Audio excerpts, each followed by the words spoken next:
Good morning, dear students. Welcome to this online lecture. I am Mr. Rahul Pawar.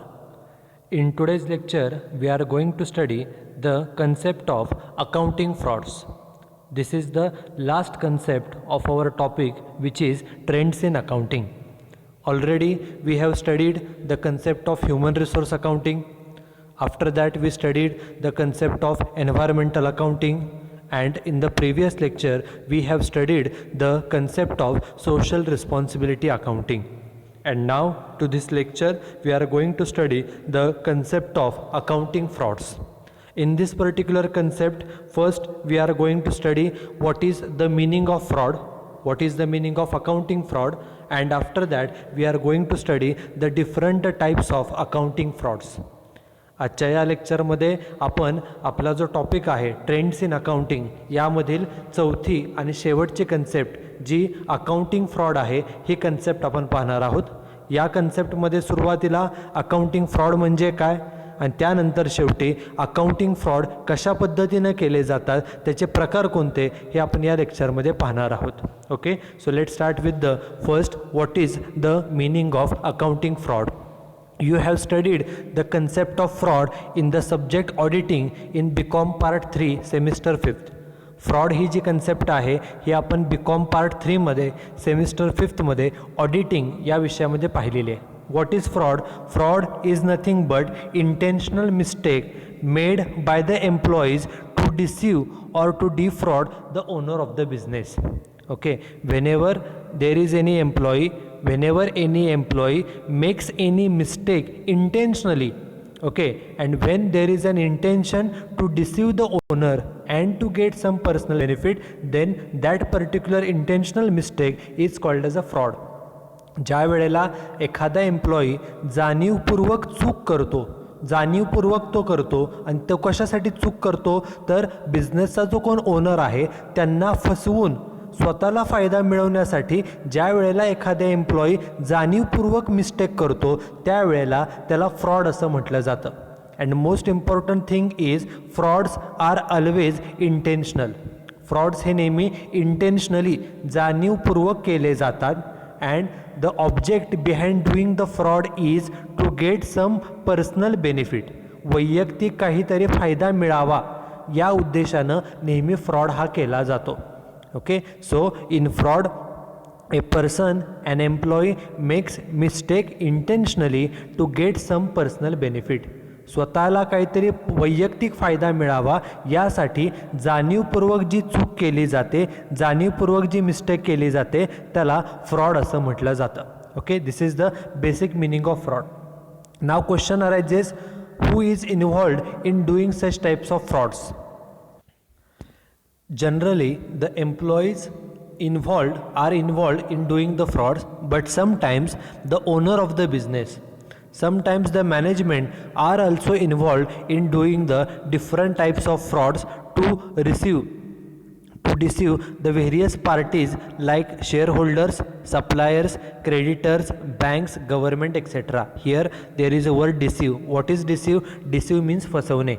Okay, sometimes the people working in the management, sometimes the owners of the business, sometimes the employees of the business are involved in doing the frauds, and there is an objective to deceive some other parties like shareholders, suppliers, creditors, government, banks, etc., etc.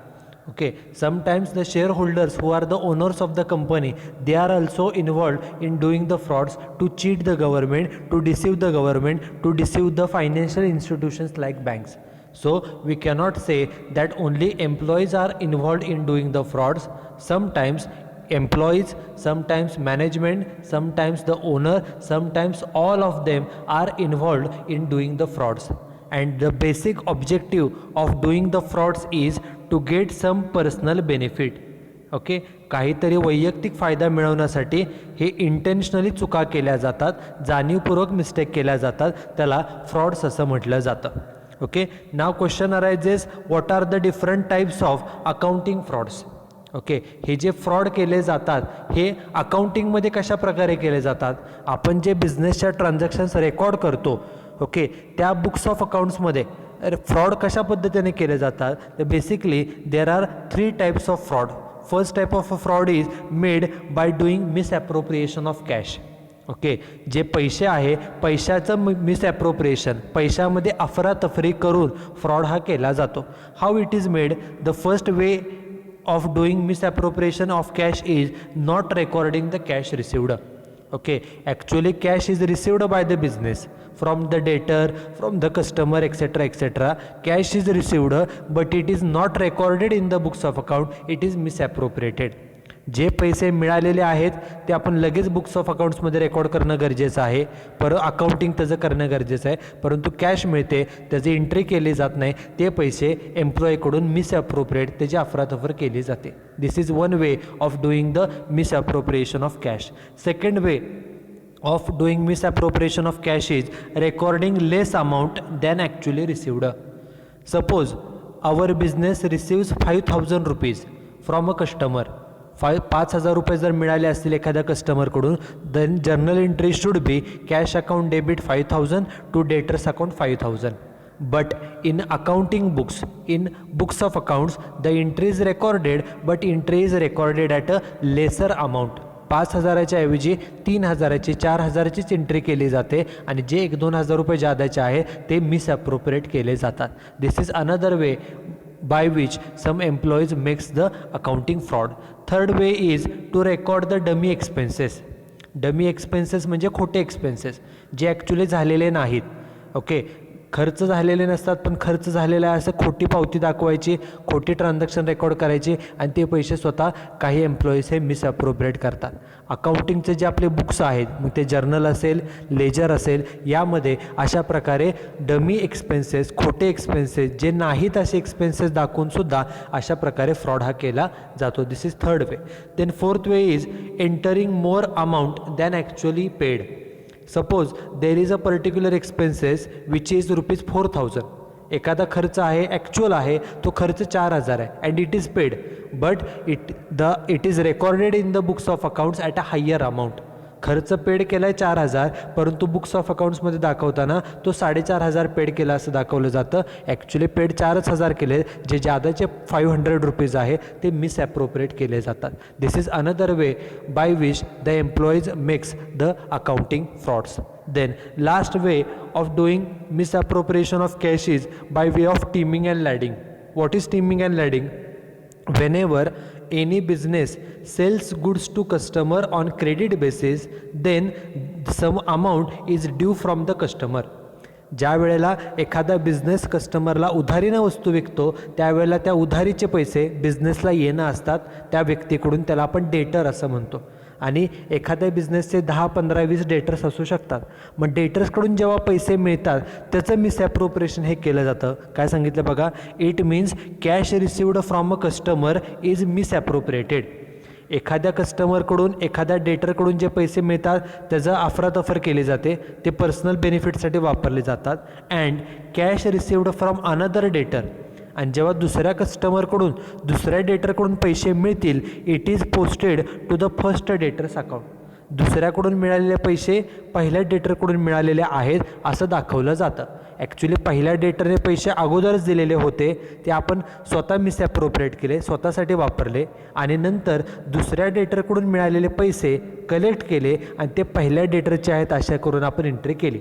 Okay, आता second डेटरकडून तर पैसे मिळालेले आहेत, मग जेव्हा दुसरा एखादा तिसरा डेटर पैसे देईल तेव्हा ते पैसे घ्यायचे आणि सेकंड डेटर अकाउंटला ते रेकॉर्ड केले जातात. And the money received from third debtor is posted to the second debtor's account and so on. Okay, दुसऱ्याकडून मिळालेले पैसे पहिल्याला दाखवा, तिसऱ्या डेटरकडून मिळालेले दुसऱ्याला दाखवा, आणि अशा प्रकारे जे पैशांचं हे मिसॲप्रोप्रिएशन हे केलं जातं. This is the first way, or this is one type of doing the accounting fraud. By this way some employees makes the fraud in the accounting records. Then second way or second type of accounting fraud is by misappropriation of goods. Okay, goods means commodities which are in the business for selling purpose. ज्या वस्तू आपण विकण्यासाठी खरेदी केलेल्या असतात आपण त्याला goods असं म्हणतो. ओके, मग ह्या गुड्समध्ये सुद्धा मिसॲप्रोप्रिएशन केलं जातं. म्हणजेच काय, एखाद्या कस्टमरला वस्तू देत असताना जेवढ्या तो सपोज ओळखीचा कस्टमर असेल 10 वस्तू देण्याच्याऐवजी त्याला 12 वस्तू द्यायच्या, 2 एक्स्ट्रा वस्तू द्यायच्या. ओके, किंवा वस्तू खराब झालेल्या आहेत असं एंट्री करायची आणि त्या वस्तू स्वतःसाठी मिसॲप्रोप्रिएट करायच्या. अशा वेगवेगळ्या पद्धतीनं गुड्समध्ये मिसॲप्रोप्रिएशन हे केलं जातं. And most importantly, these type of misappropriations, frauds are very difficult to find out. जे गुड्समध्ये फ्रॉड्स केले जातात ते शोधून काढणं हे अवघड असतं, कारण की गुड्सचं आपण काही डेली चेकिंग करू शकत नाही. किती वस्तू होत्या, किती परचेस केल्या, किती सेल केल्या, किती शिल्लक आहे याचं आपण डे टू डे चेकिंग करू शकत नाही. And therefore these types of frauds are very difficult to find out. And for finding out this fraud, what should be done? अशा प्रकारचे जर फ्रॉड आपल्याला थांबवायचे असतील तर आपण काय केलं पाहिजे? A proper method of keeping the accounts regarding purchases, sales, stock taking, periodical checking of stock, efficient internal check system, etc. are the measures for preventing such type of fraud. अशा प्रकारचे fraud थांबवायचे असतील, कमी करायचे असतील तर त्यासाठी आपण regularly स्टॉकचं मोजमाप केलं पाहिजे. काही दिवसांनी स्टॉकचं स्वतः चेकिंग केलं पाहिजे. आपण परचेसेस, सेल्सचा रेकॉर्ड करण्यासाठी प्रॉपर मेथड जर आपण अडॉप्ट केली तर आपण हे फ्रॉड मिनिमाइज करू शकतो, कंट्रोल करू शकतो. Okay, so misappropriation of goods is a second type of the accounting fraud. Now the last type of accounting fraud is by way of manipulation of books of accounts. Okay, the books of accounts which are maintained in the business are manipulated. Manipulated means certain changes are made to get the personal benefit, to get some personal benefits. Okay, काय सांगितलं बघा, the books of accounts of the business are falsified to show a better position or weak position than actual one. जी काय actual आपल्या बिझनेसची position आहे त्यापेक्षा ती चांगली दाखवण्याचा प्रयत्न केला जातो, किंवा आहे त्यापेक्षा आपली बिझनेसची पोझिशन वीक आहे, कमजोर आहे असं दाखवण्याचा प्रयत्न केला जातो. कशासाठी? For various reasons. Say for example, suppose any business wants to get some subsidy from the government, wants to get some concession from the government, wants to get any benefit from the bank. Okay, then the business shows a weak position. जर एखाद्या बिझनेसला गव्हर्नमेंटकडून subsidy मिळवायची असेल, सवलत मिळवायची असेल, व्याजामध्ये सूट मिळवून घ्यायची असेल तर तो बिझनेस स्वतःची पोझिशन वीक आहे, कमजोर आहे असं दाखवतो. Take another example, suppose any business wants to pay less tax. Okay, then in that case also the business shows a weak position than the actual one. It is because the tax amount is depend upon your net profit. If the actual net profit is shown, then you have to pay higher tax, and by showing the less profit, by showing weak position, automatically the net profit amount is reduced and you have to pay the less amount of tax. त्यामुळे काही benefit मिळवण्यासाठी businessman स्वतःची position weak आहे असं दाखवतात. Sometimes the business shows a better position than the actual one. आहे त्यापेक्षा आमच्या बिझनेसची परिस्थिती चांगली आहे असं दाखवलं जातं. Our profitability position, our financial position is better. It is shown in the books of accounts. Why it is shown? For certain reasons. Say for example, suppose any business wants to take loan from a bank, then we know that bank gives loan to a profitable business. Bank gives a loan to a business which has a better financial position. So in order to get a loan from the bank, the business shows better financial position than the actual one. बँकेकडून कर्ज मिळवण्यासाठी, आपल्याला क्रेडिटर्सकडून उधारीनं वस्तू मिळवण्यासाठी काही businesses आपली जी actual financial position आहे, प्रॉफिटेबिलिटी पोझिशन आहे त्यापेक्षा जास्त बेटर पोझिशनसुद्धा दाखवू शकतात. Some businesses shows weak position, some businesses shows better position for different reasons. आणि if a businessman wants to take a loan, okay, or wants to purchase goods on credit, he will show a better position than the actual. Okay, if a businessman wants to reduce tax liability or wants to get some concession, he shows a weak position. Okay, जे आपण आता example पाहिलेले आहे. Now question arises, for showing a better position or for showing the weak position, how the books of accounts are falsified. आपल्याला आपल्या बिझनेसची position जी आहे ती चांगली दाखवायची असेल किंवा ती वीक दाखवायची असेल तर ती कशा पद्धतीने दाखवली जाते, तर त्यासाठी 5 ते 6 ऑप्शन्स आहेत. First option is recording dummy cells.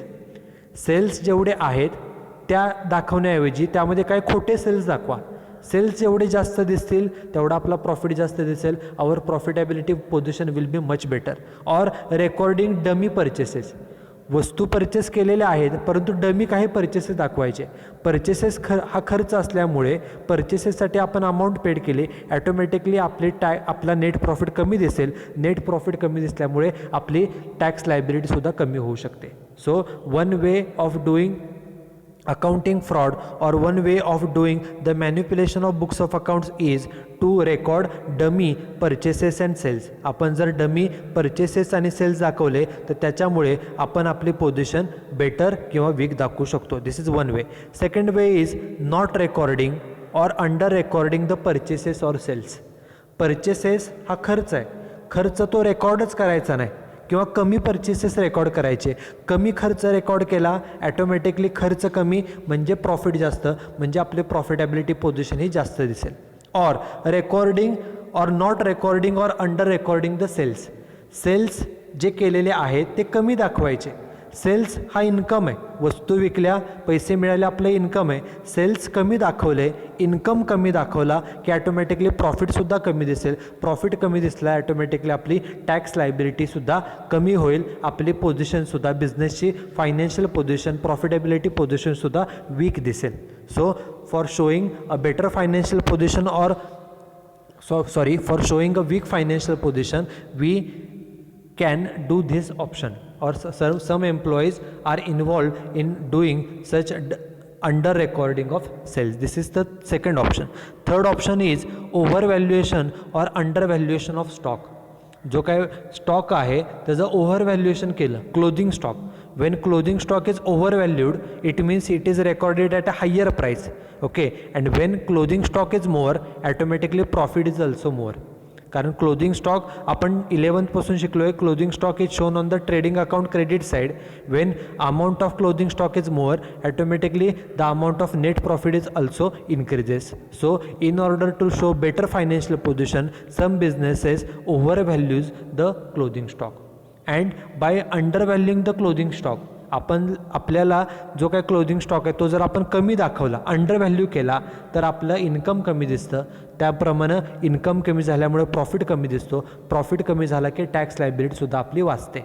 Plus आपलं फायनान्शियल पोझिशन वीक आहे, प्रॉफिटेबिलिटी पोझिशन वीक आहे हे आपल्याला अंडर व्हॅल्युएशनमुळे कळतं. ओके, त्या प्रकारे अकाउंटिंगमध्ये फ्रॉड केले जातात. This is third way. Fourth way is recording dummy expenses or not recording any expenses. खर्चच रेकॉर्ड करायचा नाही. जर खर्च आपण रेकॉर्ड केला नाही, if the expenses is not recorded automatically expenses कमी दिसतील, त्यामुळे आपला प्रॉफिट वाढेल. जेवढा खर्च कमी तेवढा प्रॉफिट जास्त. Wien profit is more automatically better profitability position is shown.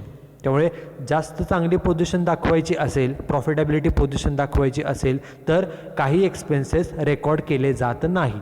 Or recording the dummy expenses. जर डमी खर्च, खोटे खर्च आपण दाखवले, खर्चच झालेला नाही पण डमी खर्च दाखवला, खर्च वाढल्यामुळे आपला प्रॉफिट कमी होईल. प्रॉफिट कमी झाला म्हणजे आपली पोझिशन ही वीक दिसेल. So in order to show a weak position some employees or some businesses records the dummy expenses.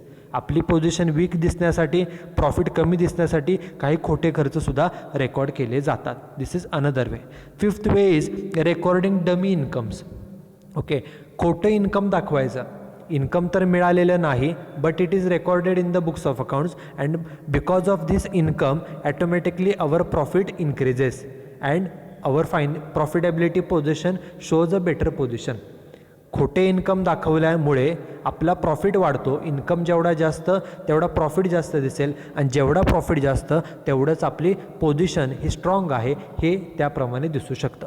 Okay, another way is under recording of income or over recording of income. एखादं income जेवढं मिळालेलं आहे त्यापेक्षा ते जादा दाखवलं, over record केलं. Okay, Wien income is over recorded, income आपण आहे त्यापेक्षा जास्त लिहिलं, रेकॉर्ड केलं की आपल्या ॲटोमॅटिकली प्रॉफिट वाढणार आहे, आपली पोझिशन ही बेटर दिसणार आहे. And another way is under recording. Income मिळालेला आहे, it is recorded, but it is recorded at a less amount, it is under recording of income. कमी इन्कम दाखवल्यामुळे, इन्कम कमी दाखवल्यामुळे आपला प्रॉफिट कमी दिसेल. प्रॉफिट कमी दिसला म्हणजे टॅक्स लायबिलिटी कमी आणि आपली पोझिशन ही कंपॅरेटिव्हली वीक दिसू शकते. So for showing weak position we have to under record the income. For showing better position we have to over record the income. Okay, and last way of doing such type of accounting fraud is revenue expenses charged as a capital expenses or vice versa. Some revenue expenses are shown as a capital expenses and some capital expenses are shown as a revenue expenses. For example, suppose any plant and machinery is purchased for rupees 10,000. We know that plant and machinery is a capital expenditure. It should be shown on the asset side. But in order to show a weak position, it is shown on the profit and loss account debit side as an expenses, and it is recorded as a addition to the machinery or repairs to the machinery. आपण actually नवीन asset purchase केलेली आहे, ती asset साईडला दाखवली जाते, परंतु स्वतःच्या बिझनेसचा profit कमी दाखवण्यासाठी तो खर्च आहे असं म्हणून P&Lच्या डेबिटला रिपेअर्स म्हणून किंवा repairs to machinery, repairs to existing machinery अशा पद्धतीनं तो दाखवला जातो आणि प्रॉफिट कमी दाखवून आपली पोझिशन वीक आहे असं दाखवण्याचा प्रयत्न केला जातो. These are the different ways which are adopted by the employees, which are adopted by the business to manipulate the books of accounts. जे बुक्स ऑफ अकाउंट्स आहेत ते मॅन्युप्युलेट करून ॲक्च्युअल पोझिशनपेक्षा बेटर किंवा वीक पोझिशन दाखविण्यासाठी हे वेगवेगळे मार्ग हे वापरले जातात आणि त्यामध्ये बुक्स ऑफ अकाउंट्समध्ये मॅन्युप्युलेशन केलं जातं. Okay, and all these things, misappropriation of cash, second misappropriation of goods and manipulation of accounts, all these three types are the types of frauds. Okay, and we know that the frauds are made with an intention to get some benefit, personal benefit, and to deceive the other party. And when such frauds are made in the books of accounts, it is called as a accounting frauds. Okay, so in this way we completed this particular concept. In today's lecture we studied the concept of accounting fraud. Okay, and after that we studied the three different types of accounting frauds. आजच्या या लेक्चरमध्ये आपण सुरुवातीला accounting fraud म्हणजे काय हे पाहिलं, त्याच्यानंतर अकाउंटिंग फ्रॉड कशा पद्धतीने केला जातो त्याचे 3 प्रकार देखील आपण हे पाहिलेले आहेत. Okay, so that's it with this particular lecture. Thank you very much.